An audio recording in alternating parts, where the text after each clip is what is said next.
The early morning was the time when the Buddha surveyed the world with his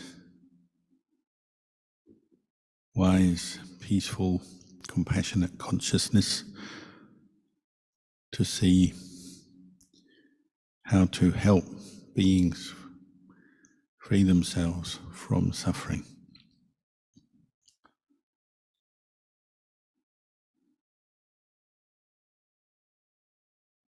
And because he was so skilled in teaching, when he sent his mind out, he would know the level of understanding of Dharma that each person had. He'd know how mature their spiritual faculties were, how much faith they had, saddha, the level of effort, virya, level of mindfulness, sati, the level of samadhi, concentration, and the level of insight, discernment, panya.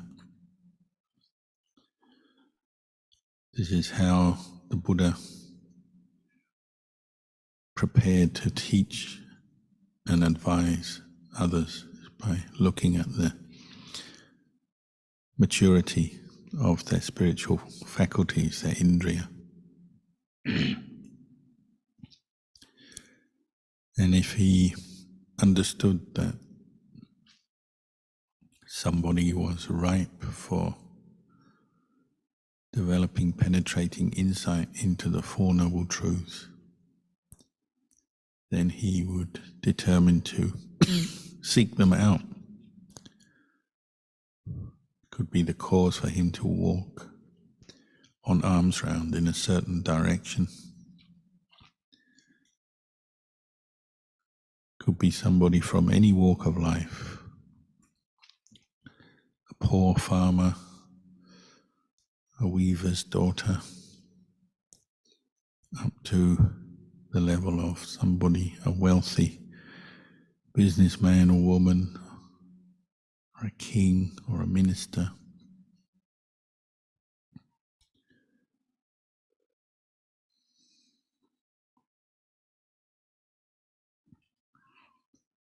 So when the Buddha surveyed the world, his metta, his practice of metta, goodwill, kindness, was pure, unbounded, appamanya, without limit. So he'd send his consciousness out in all directions.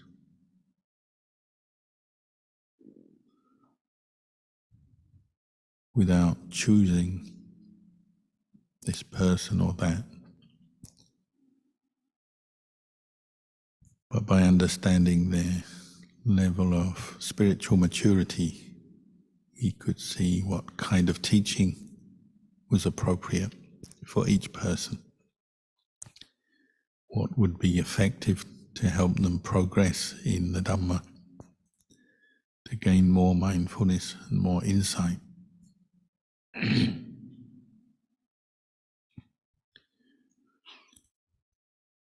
So we call this the Maha Karuna, the great compassion of the Buddha. Not only did he have the wish for all beings to be free from suffering, but he had the most effective means or tools to achieve that. Because of his skill in teaching, he knew what he could teach, what subject, what way of presenting the Dhamma, what words he could use to help each individual progress in their path.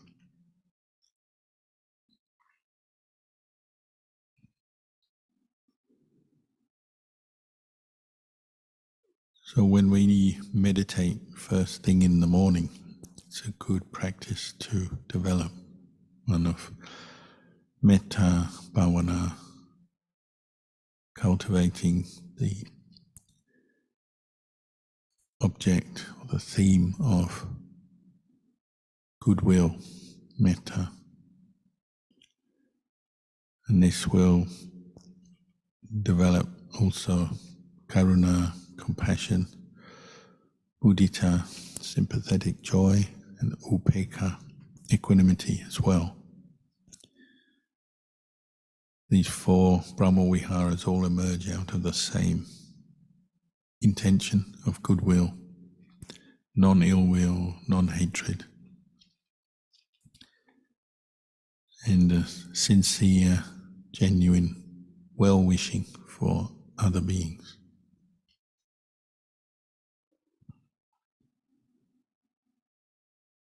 When we practice metta bhavana as a meditation, our aim is to bring up mindfulness from moment to moment, the presence of mind, non-delusion, non-distraction, non-confusion.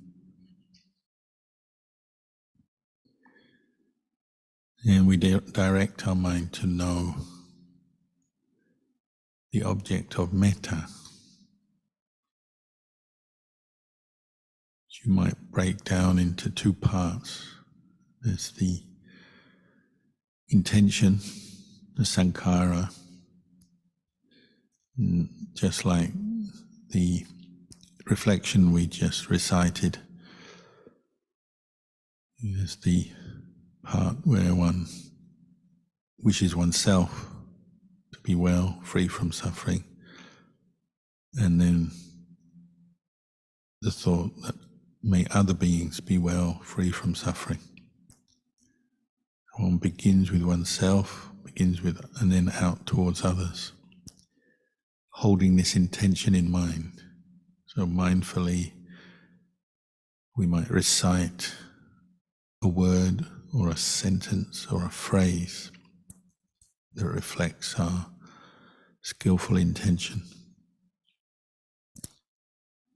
So traditionally like in the recitation, we might say, may I be well, may I be free from suffering. And later, may all beings be well, may all beings be free from suffering, anxiety, hostility.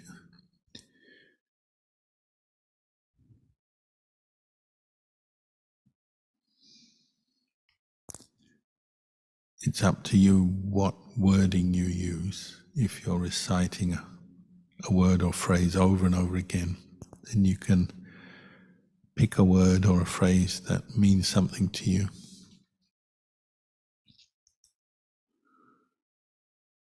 We can also reflect more deeply what well-being means.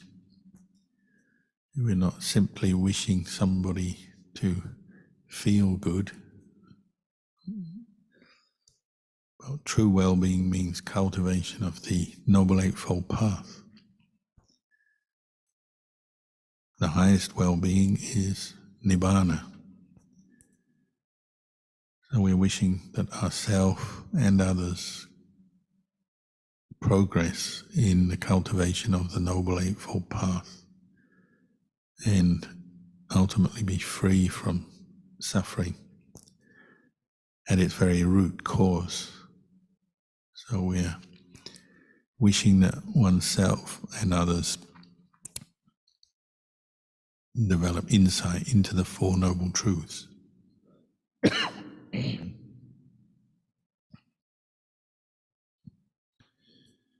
So we're wishing that oneself and others cultivate right view, right intention, right livelihood, right action, right speech, right effort, right mindfulness, right samadhi, right concentration. That's the wish that comes with true metta, goodwill.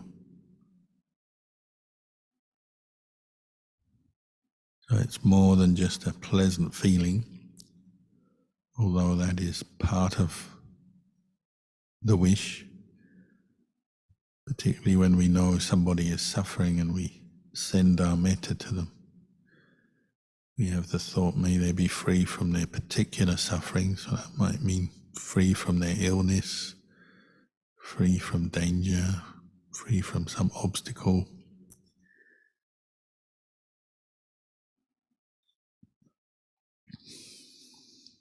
But on the deepest level, we are wishing that ourselves and others realize the Four Noble Truths. If there was a gift in the world, the greatest gift would be the understanding of the Four Noble Truths. And that's why the gift of Dharma is greater than all other gifts, giving people the means to overcome their suffering effectively and completely abandon the causes of suffering is the most useful, beneficial thing that you could give to another person. You can't make someone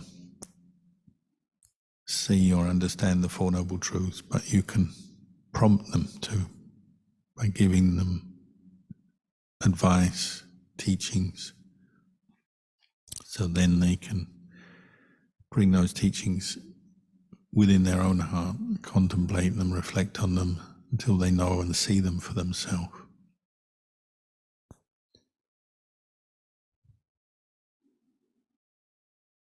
So although we have short-term wishes for our metta, we wish to be successful in the things we do, to win our game, pass the exam, get a promotion, buy a house, whatever these short-term goals we have. Metta includes wishing success and happiness on that level, but that's still fairly superficial. What we really are aiming for is for oneself and others to progress in the Noble Eightfold Path towards Nibbana.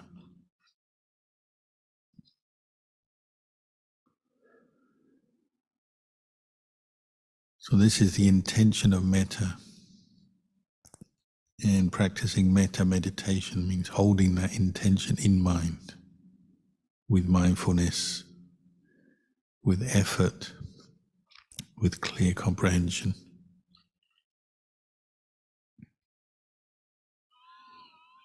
The other part of the meditation is to maintain awareness of the, you might say, the feeling of metta.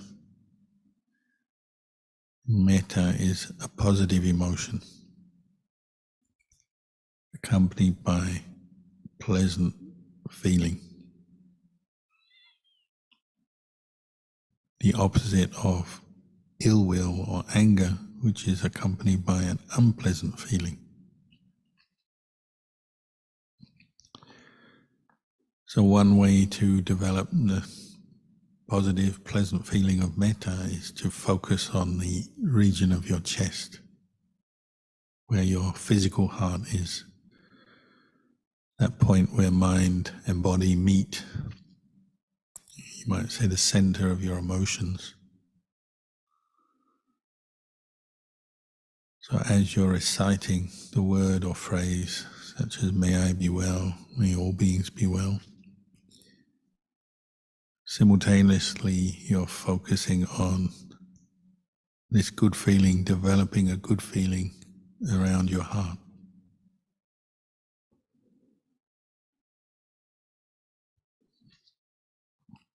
Partly that means remembering the good feeling of love, of loving kindness, goodwill that you've had before. Partly it means relaxing tension, stress that we've accumulated, and bringing this relaxed awareness and consciously relaxing in the area where we're directing our mind to.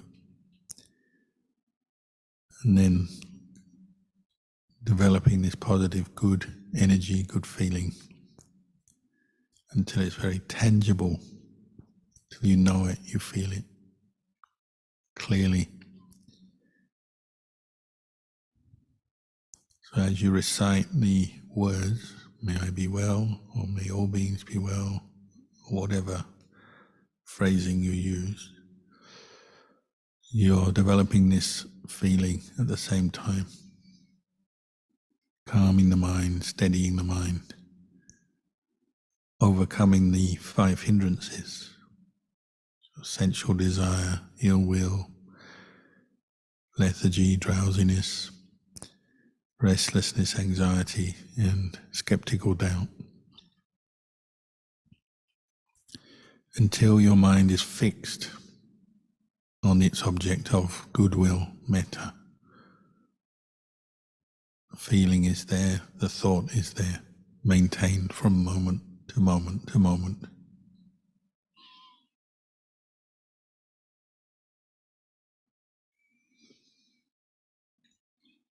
And then spreading it around your body. So bathing your body from the inside in the positive feeling, positive energy of goodwill, kindness. So it's a very healing energy, so literally it can have a healing effect on the body, boost the immune system, relax stress and tension. And mentally it's a relaxing, positive energy that counters our tendency towards ill will and negativity.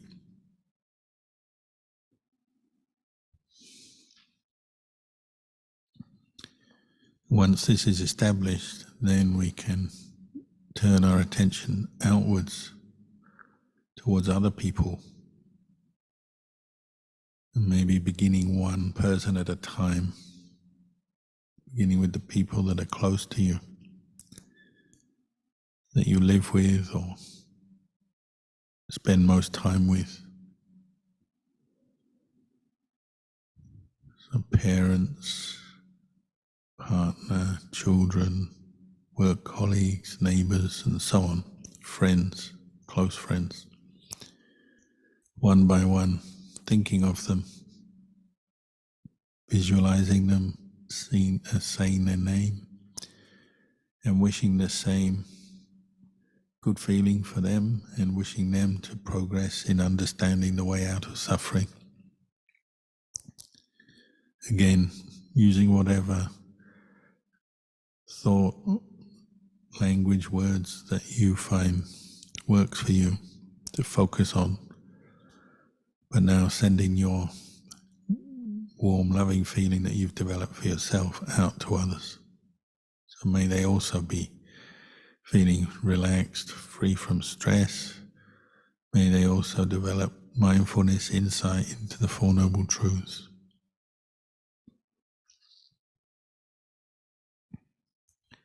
One by one.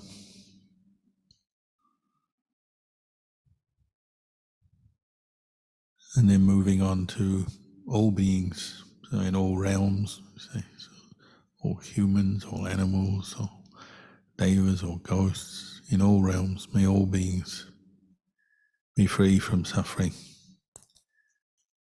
in all directions. So one doesn't have to visualize faces or say names.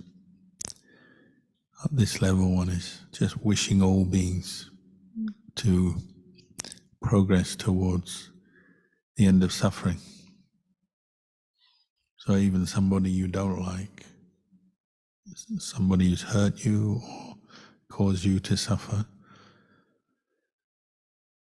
you're still wishing them to progress towards Nibbana, because that will be good for you, for them, for the world.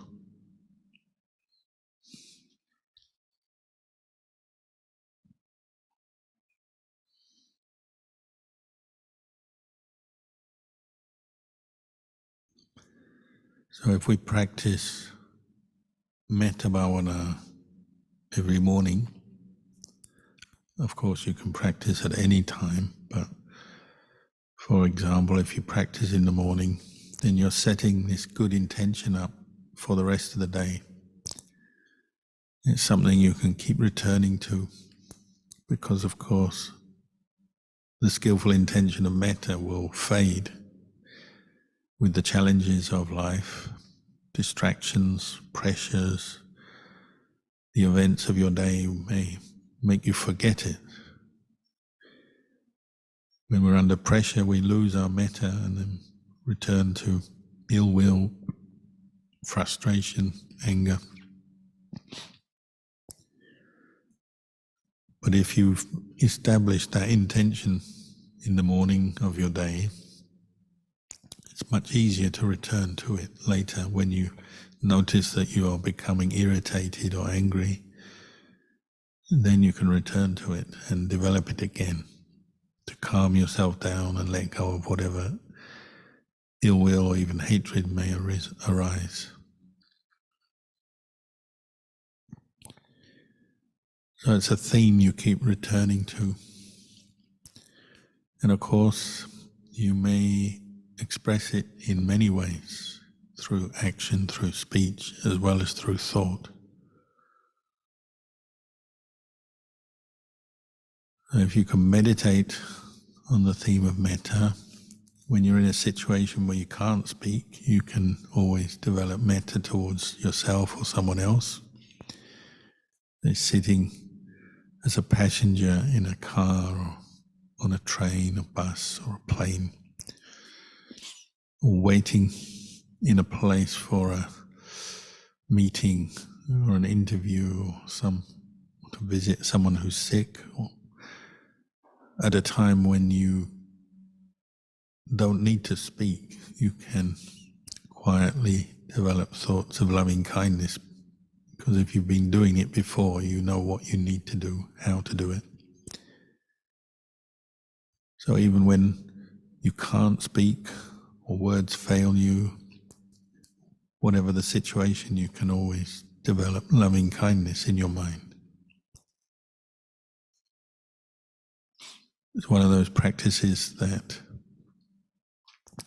someone on the outside might think you're doing nothing, being passive. But actually you might be working quite hard to develop the intention of goodwill. Nobody else knows except for you. You know you're not being passive or inactive, lazy. You might actually be putting effort into developing and maintaining the thought of goodwill. It's just nobody can see it.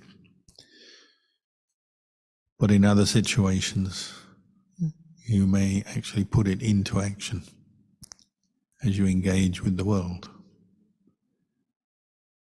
So through your speech, you express metta, goodwill, your care for yourself, care for other people, your wish for yourself or others to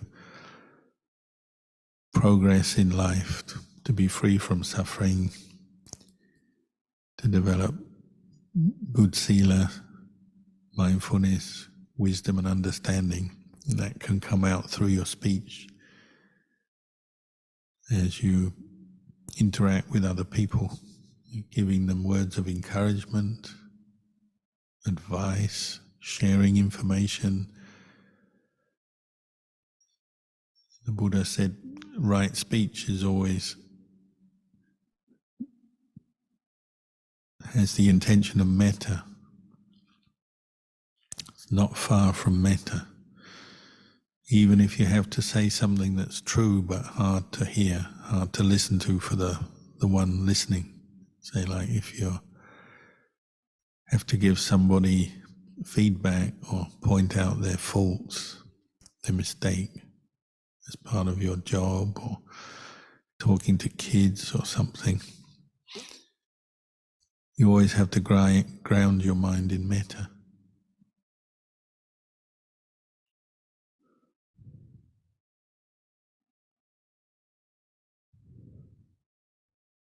But with metta, you're true concern is for your well-being and the well-being of others. So you also learn to listen better with metta.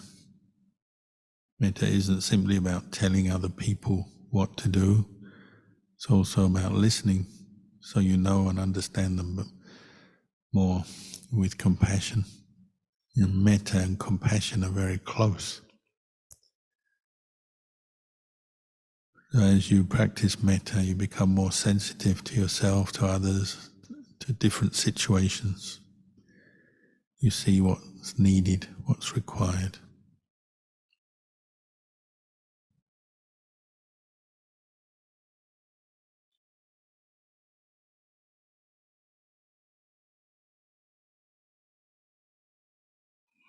And the same with our actions. The intention lying behind our actions can change. You can drive your car with metta for yourself and other drivers, animals that cross the road in front of you, people that cross the road in front of you. Or you can drive your car with the intention of anger. The external action doesn't yet tell us what the intention is. Sometimes it does, but sometimes the intention is hidden. So you can be walking with metta or walking with anger. You can be typing, printing with metta or printing with anger. You can be driving, you can be doing any kind of task or physical activity, but the intention can change. So this is also practicing metta. As you're standing, walking, sitting, lying down, eating, drinking, driving, going here, going there, doing this, doing that. As we become more mindful, we become more mindful of our intention and put effort into cultivating the intention of metta and abandoning the intention of ill will and hatred.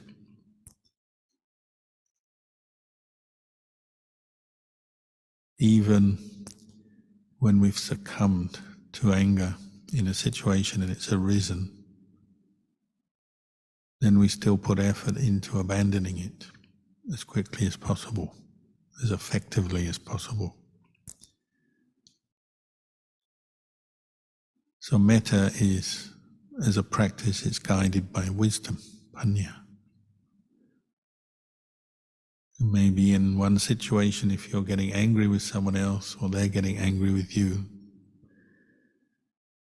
the most useful thing to do in that situation is walk away, perhaps. Separate from the person to reduce the chance of conflict, to limit the conflict. If you can, maybe you choose the right words and speak to them. But if that's not possible, then maybe walk away, or maybe do something that indicates you have a good intention.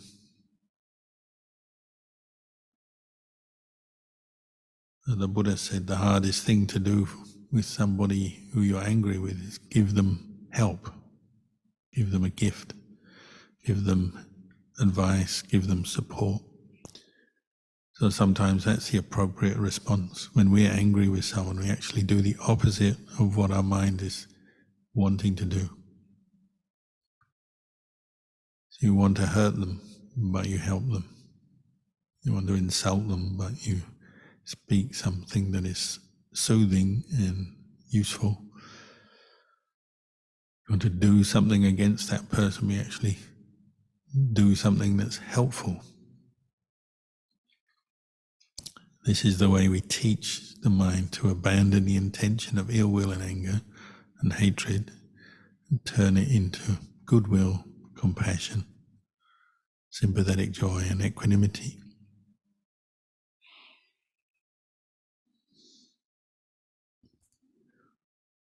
It's also hard to maintain metta when our loved ones are suffering. We tend to go to anger, despair, sadness. That's why upekkha is also practiced together with metta. To keep an even mind when our loved ones are under threat or strain or pressure or in pain or suffering in some way. So if you can keep an even mind, understand that this is karma giving its result, even though we don't want it. By keeping an even mind, we can maybe help them in the best way, support them in the best way. Because if we become caught up in anger or despair, we lose our metta, then our mind becomes unwholesome, unsteady. We can't concentrate, we're not mindful, we can't think of the solution to a problem maybe. We don't know what we need to do because we've lost our equanimity. So this is the practice of balance and wisdom with metta. It's the hardest thing of all, not to get lost in attachment for people, but to keep an even mind, understanding karma has its results. So even if your loved one is suffering, to keep cool head, even mind as best you can so that you can help them effectively.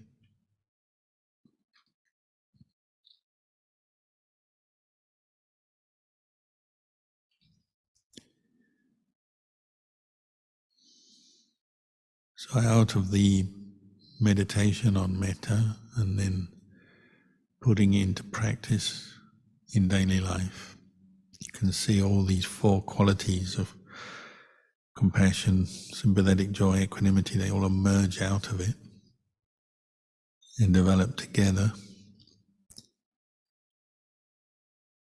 If you do this practice every morning as a meditation, then this will help these qualities emerge through the day.